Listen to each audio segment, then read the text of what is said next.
What's up, guys? So I'm going to talk about the most important shot that separates the 3.5s and 4.0s from the 4.5 to 5.0 level, which is basically, beginning intermediate level to lower end college level. And that difference is, once you have consistent ground strokes, if you don't want to sit out there for hours and get stuck, that volley is the most important thing.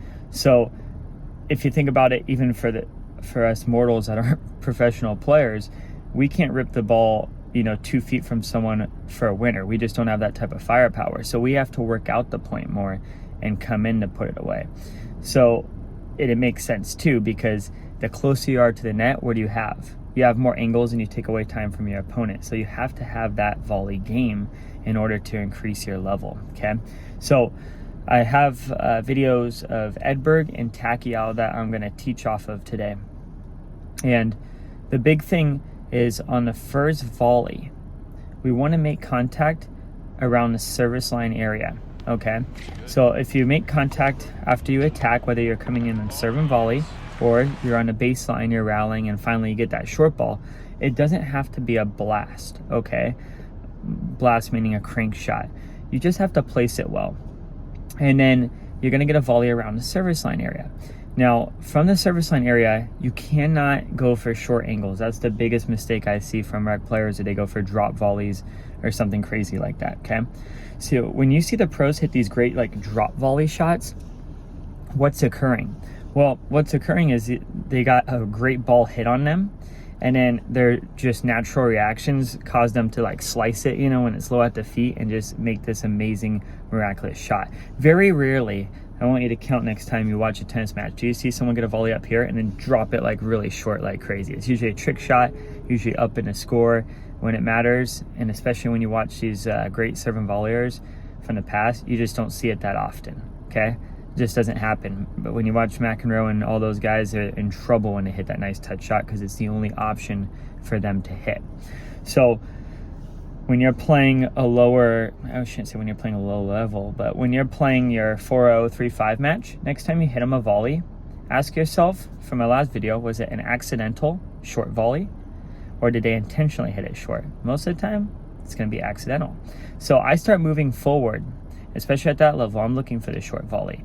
I'm going to see if they can hit the deep volley consistently and without swing. My guess is a lot of them aren't going to be able to, right?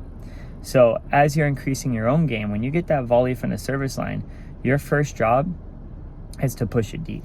So your first job is to put it deep. From there, once you push them deep, what are their options? Their options is to hit it up, or they're going to try and hit a really fast ball off their back foot low, and that's probably going to hit the net, right?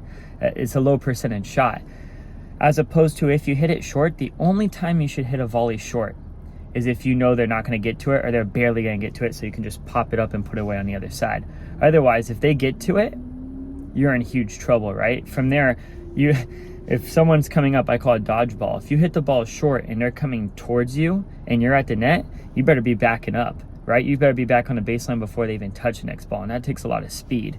So a volley is coming forward to put away, all right? Now I'm going to go over this Agassi and Edberg clip. All right, and the difference between when Edberg hit the short volley and when Agassi did, because this is more of a critique at a high level. All right, so let's check this out. So when Edberg hit his first volley, Edberg, again, he split step at the service line, and in his step, he stepped across, and he caught the ball up high so he could still cut it short. Still a more dangerous shot, but he caught his shot in front of the service line.